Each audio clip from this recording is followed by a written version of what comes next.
I'd love to welcome you to this interview between Lara Adler and Dr. Pompa. Lara Adler is an environmental toxins expert and educator and a certified holistic health coach who teaches health professionals about the links between environmental chemicals and chronic health issues, from weight gain to diabetes to thyroid disease and infertility, so they can better support their clients and patients. She takes a practical, real-world approach to dealing with toxins that is informative, accessible, and actionable. Lara also guides her students on how to seamlessly integrate this topic into their practices and to leverage their education to distinguish their work in their fields. She's taught thousands of allied health practitioners like health coaches, nutritionists, acupuncturists, chiropractors, and women's health experts for more than 20 countries around the world in her online courses. Lara is a member of the Naturopathic Association of Environmental Medicine, the American Holistic Health Association, and a founding member of the Health and Wellness Business Association. I hope you enjoy this interview. Lara, you were a Cell TV guest. Welcome here on this webinar. Thank you for being here. Thank you for having me here. I am thrilled to talk to you again. Yeah. Well, honestly, we had such a great conversation there that I wanted you to come to the seminar, especially regarding this topic around toxins that are driving. In our seminar coming up here is really a focus on cancer. We have some of the top experts around the world coming, but it's all for nothing if there's hidden sources of toxins driving this. And, when we look at studies on obesity, hormone-related issues, these are some of the topics that you're going to be discussing at the seminar. Yeah. So I start off Saturday, I'm talking about these hidden causes, right, that people need to know about. And you're going right after me. Which I'm really excited about because I think it's a good follow-up. And I think that it's this concept of these things being hidden, right? They're right under our noses, very literally speaking. And if we're not addressing that, then a lot of these other efforts that we put forth to optimize our health, to detoxify, they're really for naught if we're not addressing these hidden exposures that we're getting, either internally, externally, both. I just think it's such a fundamental piece of the health puzzle that isn't really being addressed enough. So I'm excited to talk about it. I'm excited to follow you talking about it. I think it's going to be good. Yeah, it's going to be a great one too. And we're going to get into major details there, obviously. And, but let's open the conversation up because, when we look at why people can't lose weight, when we look at hormone, dysregulation, when we look at things that these chemicals that alter the hormones, they lead to cancer, they lead to all these other problems, right?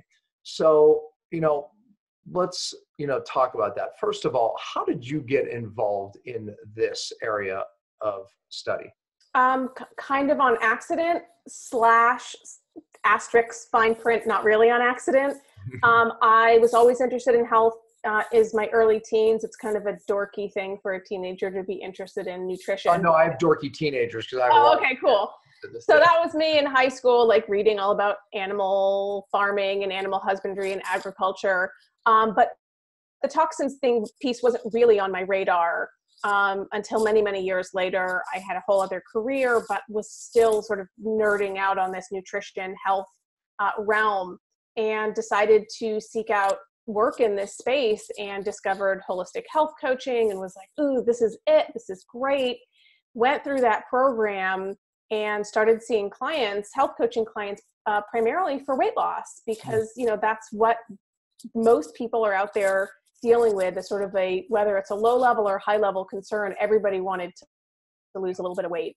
And some clients had great success. And then a handful of clients, literally nothing happened. They just, their weight didn't budge, and we did all the things. And that really kind of stirred my investigative, noodle brain to kind of go down the rabbit hole. And I said, what is it that I'm missing? And that's really what turned me into this whole world of environmental health, was this link between exposures to everyday chemicals that we're getting through consumer products, just through our built environment, that in that particular instance, we're connected to these issues of resistant weight loss, of weight gain, of these metabolic disorders, metabolic chaos happening there. And that really kind of blew my hair back, because here I was, having been immersed in the health and wellness conversation for 15, 20 years at that point. And this was kind of the first time that I was hearing about environmental exposures. So that struck me as being, fundamentally not okay, that all of these people in the health and wellness space are talking about nutrition and exercise and fitness and mindful eating and all of these great things, but they were, again, avoiding the thing that was right under their nose. And it was just mind-boggling to me. So it was really frustration at the sort of landscape of the conversation that drove me into researching this stuff and then deciding to teach about it. So I've been doing that for 8 years. I find so few people talking about it, and yet it's like it's the 900. It's the elephant in the room. It is. Everyone's exposed. Everyone. I go through the research, and I'm realizing that this is the real reason why people can't reverse their diet. Yep. This is the real reason why people are gaining weight and can't lose it despite their diet, creating weight loss resistance. So obesogens has become a term. This is a good seminar because this is the first time we actually have the public invited for the whole day. And you're speaking to that group, we'll have a whole day on Saturday with the public invited. So, click here, public. If you're watching this, you need to hear more about obesogens, and maybe that's why you can't lose weight. And these same chemicals do drive other conditions and problems. Oh, absolutely. What is the word obesogens? People are like, what do you mean? There's a chemical called an obesogen? Kind of clarify that. Yeah, so it was a term that was sort of officially coined in 2006, so not really that long ago. And it's really just a chemical that interferes with metabolism in a way that leads to weight gain or resistant weight loss. That's pretty much what it is. And, I believe that right now there's over 100 chemicals that technically have been designated as obesogens. This is a new field of research in the sciences. And so, my hunch is that as more research unfolds, that number is really going to skyrocket, because any chemical that is an endocrine-disrupting chemical is very likely to also be an obesogen. Mm-hmm. And these chemicals we're exposed to every single day, all day. And, the most powerful way to really address these is through avoidance behaviors. And that's really why I'm excited to be sharing some of those things at the event, because I want people to have practical, everyday things that they can implement in their lives that will start dramatically dialing down their exposures, because that's the most powerful intervention is reducing exposures as much as possible. Yeah, you're right. I mean, I'm always the first to say it. You practice and use true cytodetox as well as I, but they can be doing that. But if they're still pouring these obesogens in, you could be emptying the bucket and filling it all at the same time, right? Yeah. Well, what's amazing is, it's amazing that our bodies are still functioning at the level that they are, considering everything that we're throwing at it. That boggles my mind. It's a brilliant machine here.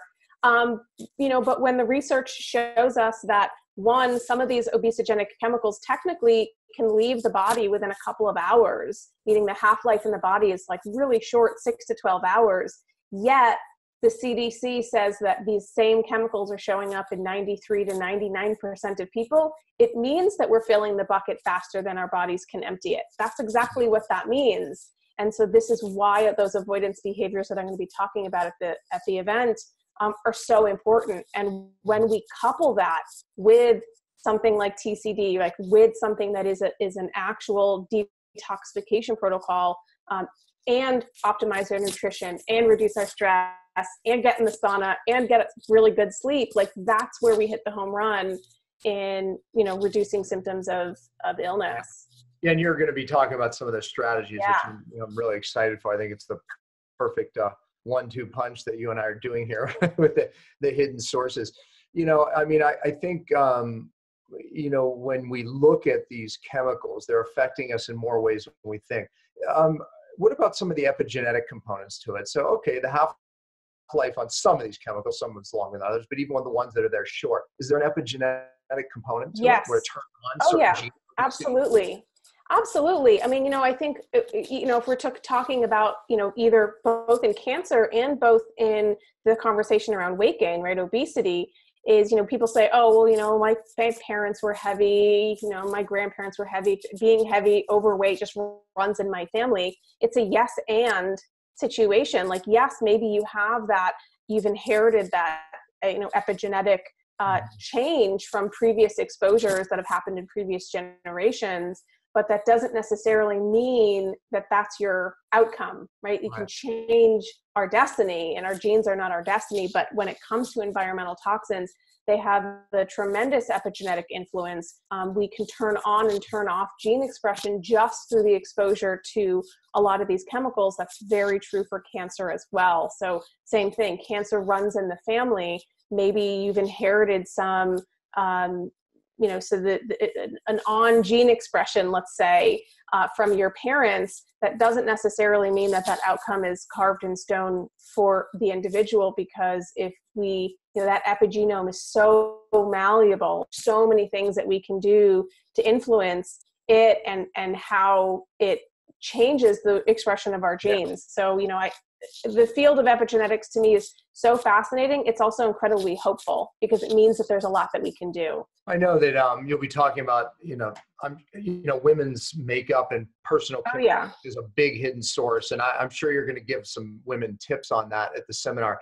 I don't know if this is one of your hidden sources. And I just read an article about what's happening, and they were testing fish in the upper, in the Northwest. Yep. And loaded with, these obesogens, number one, hormones. Hormones, synthetic estrogens. They're also loaded with narcotics, and it's a problem. Yeah. So I don't even know if that's one of your hidden sources, but it obviously is an issue. It's like, are we finding this more and more? Yeah, I think that we are, and I think that it's, the more places that we look, the more places we're finding these chemicals. I think the conversation, as much as possible, is really centered around doing the best that we can, because, we can't avoid all exposures everywhere. No, absolutely. And by the way, that's why you need this combination of keeping your bucket low and real detox, cellular detox. My whole approach in this conversation has been to change the things we can control, so we worry less about the things that we can't, because stress is also toxic. Stress contributes to contributing factor in 80% of chronic disease. So it's all about a balance. So unfortunately, our seafood is more contaminated. We're all drinking contaminated water that's loaded with, whether it's arsenic or lead or pesticides or herbicides or these Gen X PFAS chemicals. A lot of these are endocrine disrupting, and a lot of them are also obesogens. They're thyroid disruptors. The thyroid regulates metabolism, among a million other things. So, this stuff is pervasive, which is why I'm so passionate about getting people on board with making changes. And I really, again, like I said earlier, coupling that avoidance behavior with really proactive health interventions is the way to go. Like, I think it's the only way to go. I'm sure you see this, because I sure do. Just when people change their lifestyle and start getting rid of these things, they don't even change their diet, because they've already typically done that, and they start losing weight. You have, tell our viewers. So, for a lot of people, we think like, oh, what does my shampoo have to do with the fact that I've got 10 pounds on or whatever? But it's not just the shampoo, it's all those things. And it's a barrier to healing, right? It's a barrier to healing. And once we remove that barrier to healing, we allow our body the opportunity to sort of function more normally. And so I absolutely have heard from a lot of people that it was the addressing these environmental exposures that really was the needle mover for them in their health, whether it was dropping the weight that they couldn't lose before, or, even things like completely transforming their thyroid health. I had one woman who wrote to me and said, like, my hair has been falling out for months and it's really scary.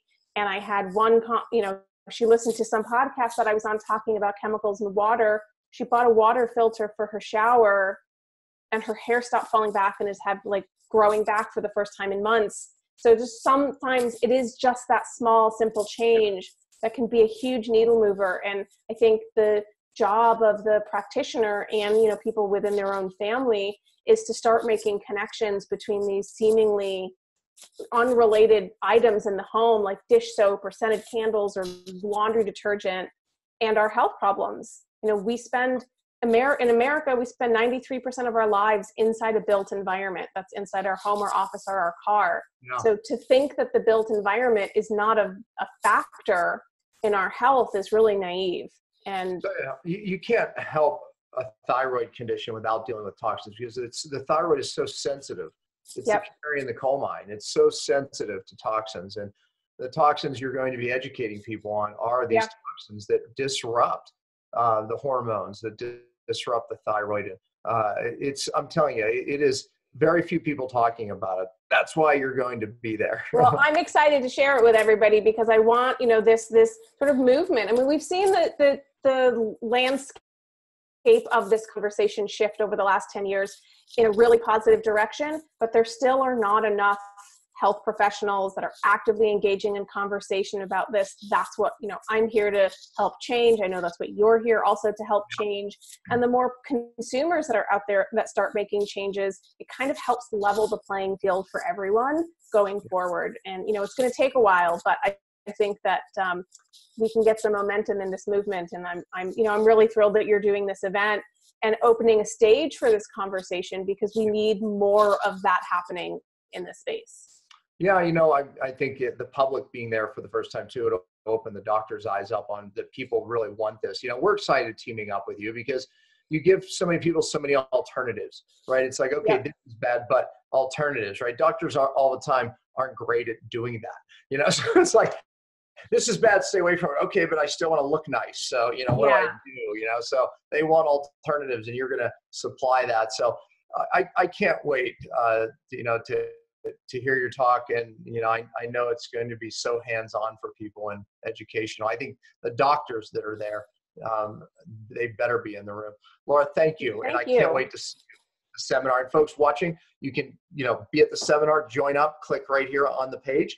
And this is going to be a seminar you absolutely don't want to miss. Thanks, Laura. Thank you.